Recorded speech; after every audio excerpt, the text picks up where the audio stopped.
Hello everyone.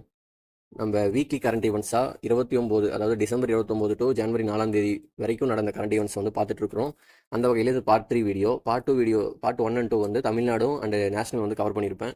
Part 3 வீடியோவில் international and economics சார்ந்த current ஈவெண்ட்ஸை வந்து இதில் வந்து முடிச்சிடலாம். ஃபர்ஸ்ட் பாருங்கள், நோய்கள். இப்போ வின்டர் காலம் இல்லையா, வின்டர் சீசன் இல்லையா, ஸோ அதனால் நிறைய டிசீஸ், வைரஸ், பாக்டீரியா இதெல்லாம் பரவிட்டு இருக்கு. ஸோ அந்த வகையில் வந்து இன்டர்நேஷ்னல் சார்ந்த டிசீஸ்னு பார்த்தோம்னா, ஃபஸ்ட்டு மார்பர்க் வைரஸ் எங்கே பரவிட்டு இருந்துச்சுன்னா ரிவாண்டாவில். ஸோ இதை வந்து இப்போ கண்ட்ரோல் பண்ணியிருக்கிறாங்க. ரிவாண்டாங்கிறது எங்கே இருக்குன்னா ஈஸ்டர்ன் ஆஃப்ரிக்காவில் வந்து இருக்கிறது. ஆல்ரெடி வந்து போன வீக் கரண்ட் ஈவெண்ட்ஸ் வந்து பார்த்தோம். டிங்கா வைரஸ்னு ஒன்று இருந்தது. அது வந்து உகாண்டாவில் இருந்துச்சு. அதுவும் ஆப்பிரிக்காவில் இருக்கிற ஒரு பிரதேசம். ஸோ இந்த மார்பர்க் வைரஸ் ரிவாண்டாவில் வந்து கண்ட்ரோல் பண்ணியிருக்காங்க. அடுத்ததான் நோரோ வைரஸ் எங்கே பரவுதுன்னா அமெரிக்காவில் வந்து பரவிட்டு இருக்கு. ஸோ அது என்னன்னா ஒரு ஸ்டொமக் டிசார்டர். சேம் மாதிரி தான் ஸ்டொமக் அண்ட் இண்டஸ்ட்ரியில் வந்து பிரச்சனை கொடுக்குறது, வயிற்று சம்மந்தமான பிரச்சனை கொடுக்குறது தான் இந்த நோரோ வைரஸ். அது வந்து அமெரிக்காவில் பரவிட்டுருக்கு. அடுத்து இதை நீங்கள் கேள்விப்பட்டிருப்பீங்க, HMPV வைரஸ். எல்லாரையும் வந்து மாஸ்க் அணிங்க அப்படின்னு சொல்லிட்டு நம்ம இந்தியாவிலே வந்து சொல்லிட்டு இருக்காங்க. இப்போ ஒரு 4-5 பேருக்கு வந்து வந்திருக்குன்னு நினைக்கிறேன் இந்தியாவில்.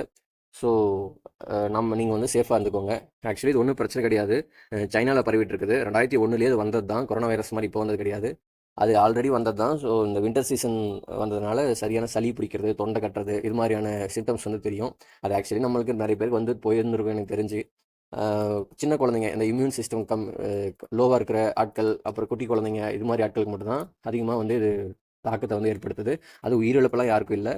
சும்மா வந்தது, அதுக்கப்புறமா வந்து ட்ரீட்மெண்ட் கொடுத்தா அது வந்து போகிற மாதிரி தான் வந்து இருக்குது.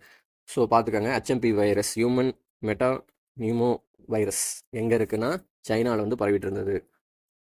அடுத்ததாக உலகத்திலேயே ஃபாஸ்டஸ்ட் ட்ரெயின் யார் விட்டுருக்காங்கன்னா சைனா விட்டுருக்கானுங்க. ஸோ அது வந்து சைனாஸ் CR-450 புல்லட் ட்ரெயின் அப்படின்னு சொல்லிட்டு ஒன்று விட்டுருக்காங்க. அதுதான் வந்து இப்போதைக்கு உலகத்திலே வந்து ஃபாஸ்டஸ்ட் ட்ரெயின். அது அவங்க விட்டதுனால மோடி அவர்களும் என்ன சொல்லியிருக்காங்க, மன் கி பாத்தில் இப்போ ரீசெண்டாக மெட்ரோ ட்ரெயின் விட்டாங்க. ஸோ அந்த டைமில் நம்மளும் சீக்கிரம் புல்லட் ட்ரெயின் விடுவோம், இன்னும் ரொம்ப நாளெல்லாம் இல்லை, சீக்கிரம் வந்து வரப்போகுது அப்படின்னு வந்து சொல்லியிருக்காரு.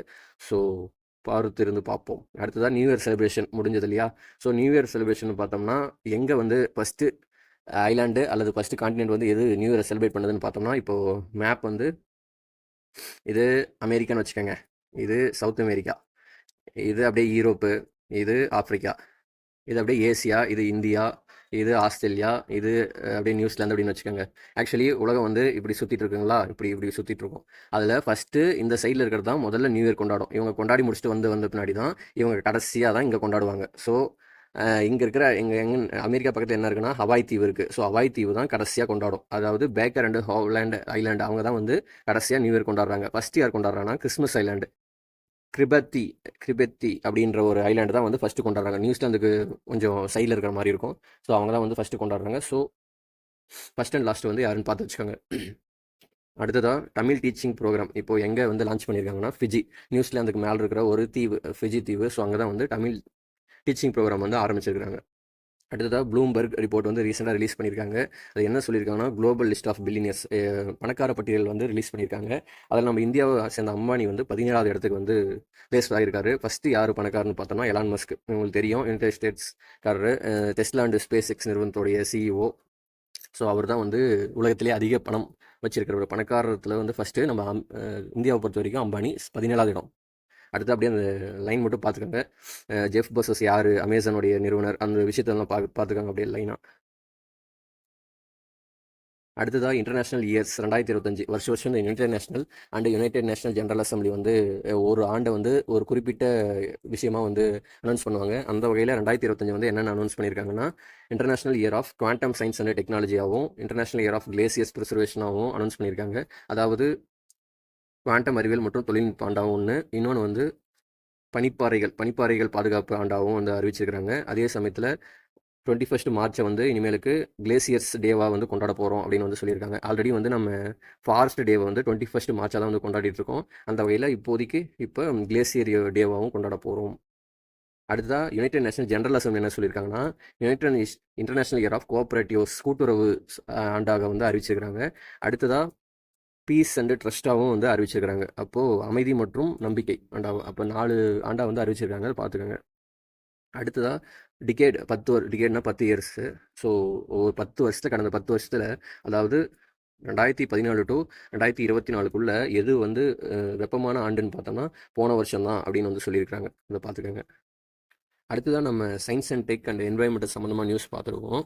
இதில் வந்து ஃபஸ்ட்டு நியூஸ் என்னென்னு பார்த்தோம்னா, இஸ்ரோ ரீசெண்டாக என்ன பண்ணியிருக்காங்க அப்படின்னு பார்த்தோம்னா, ஸ்பேடெக்ஸ் அப்படிங்கிற ஒரு சேட்டலைட் வந்து அமைச்சிருக்காங்க. எதுக்கு அப்படின்னு பார்த்தோம்னா, ஸ்பேஸில் நம்ம ஃபஸ்ட்டு டைம் டாக்கிங் பண்ண போகிறோம். டாக்கிங்னா என்னென்னா, இது ஒரு சேட்டலைட்னா ரெண்டுத்தையும் சேர்த்த போகிறோம். இதுக்கு முன்னாடி இது மாதிரி பண்ணதில்லை. ஃபஸ்ட்டு டைம் இந்த ஹாலிவுட் படத்தெல்லாம் வந்து நிறைய பார்த்துருப்பீங்க. ஸோ ஃபஸ்ட் டைம் இது மாதிரி நம்ம பண்ண போகிறோம். ஏன் இப்படிலாம் வந்து இப்போ ரீசெண்டாக அதிகமாக பண்ணுறோம் அப்படின்னு பார்த்தோம்னா, நம்ம மேலே ஸ்பேஸ் ஸ்டேஷன் கட்ட போகிறோம். அதாவது இந்த யூரோப்பியன் யூனியன், ரஷ்யாலாம் வந்து சைனாலாம் கட்டியிருப்பாங்க. ஸோ அந்த வகையில் நம்மளும் வந்து 2035க்குள்ளே நம்மளும் வந்து ஸ்பேஸ் ஸ்டேஷன் கட்டலாம் அப்படின்னு சொல்லிட்டு ஒரு திட்டத்தில் இதெல்லாம் வந்து பண்ணிகிட்ருக்கோம். ஸோ அது ஸ்பேஸ் ஸ்டேஷன் பேர் என்ன அப்படின்னு பார்த்தோம்னா, பாரதிய அந்தரிக்ஷ் ஸ்டேஷன் அப்படின்னு சொல்லிட்டு ஒரு ஸ்டேஷன் வந்து பேர் வச்சுருக்காங்க. ஸோ அதுக்கு தான் இதெல்லாம் வந்து முன்னேற்பாடாக அதெல்லாம் வந்து பண்ணிகிட்ருக்காங்க. என்ன ராக்கெட்டில் அமிச்சோம் அப்படின்னு பார்த்தோம்னா, PSLV C60. ஸோ அதை ஒன்று பார்த்துக்கோங்க. அடுத்ததாக இன்னொன்று முறையாக ஒரு யூஎஸ் சேட்டலைட்டை இந்தியன் ராக்கெட்டில் வந்து அமைச்சிருக்கோம். அது என்னென்னா ப்ளூ பேர்டு. ஆக்சுவலி நம்ம தான் போயிட்டு யூஎஸ்ல எதுனாலும் நிற்போம், எனக்கு அமுச்சு கொடுங்கன்ட்டு.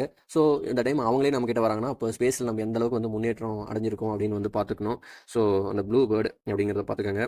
அடுத்ததாக நிம்சுலைடு அப்படிங்கிற ஒரு மெடிசனை வந்து பேன் பண்ணியிருக்காங்க சென்ட்ரல் கவர்மெண்ட்டு. ஏன் பேன் பண்ணிட்டாங்க அப்படின்னு பார்த்தோம்னா, அது ஆக்சுவலி வந்து அனிமல்ஸ்க்கு வந்து பெயின் கில்லராக போட்டுட்டு இருந்தாங்க.